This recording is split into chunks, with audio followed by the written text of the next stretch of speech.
Hi everyone, this is Braxton Kersting with MLC CAD Systems. Today we're going to be taking a look at what's new in SOLIDWORKS PDM 2025. Starting this year off, we're introducing a brand new tab for the SOLIDWORKS Command Manager, specifically for SOLIDWORKS PDM. Here you'll find all the relevant PDM commands.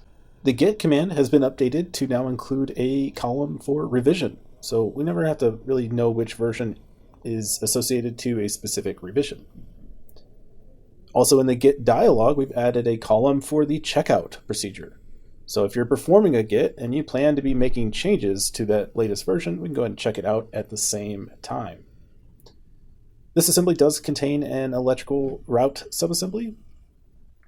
And if we review the components list and review the BOM in the bill of material, we'll browse to in a new window, which is a new command in 2025.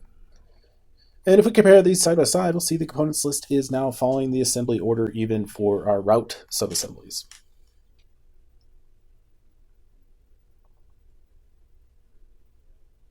Now, we intend to make a design update here. We're going to add some covers to act as guards. And I'll go ahead and unsuppress these and check them in as a new version to our assembly using the PDM task pane. Go ahead and add an appropriate comment. And now that I'm finished with my design change, I will send the files forward to review. Now this file was open in lightweight mode, and that's okay now in 2025. It does not matter if the files are open in lightweight or fully resolved for the change state command. And you may have noticed the icons are a bit updated. We have a few more options as well. In 2025, we have the ability to control which commands are shown in the PDM task pane. New in SOLIDWORKS PDM 2025 is the last open time is now a system variable and can be shown as a column.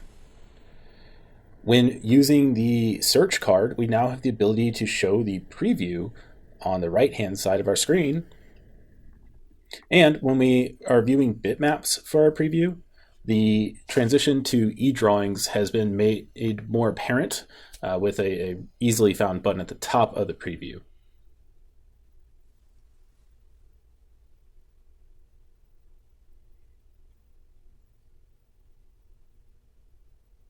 Additionally, the version tab has been updated to include additional information about the local revision.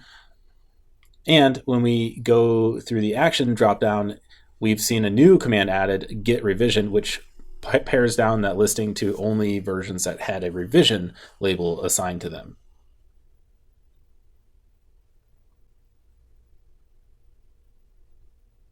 Go ahead and search for the top level assembly now.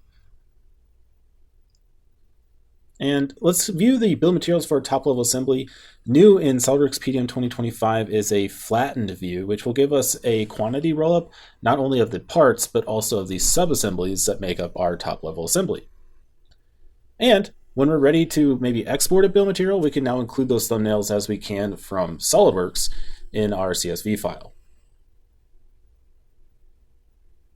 For those PDM admins watching this video, you'll be pleased to see a new log has been added for login and log out.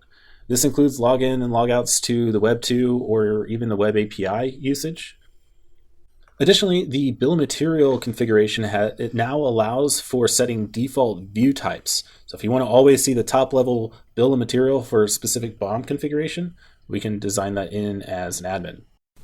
That concludes our video today for What's New in SOLIDWORKS PDM 2025. If you're interested in more What's New content, please be sure to check out our YouTube channel and like and subscribe.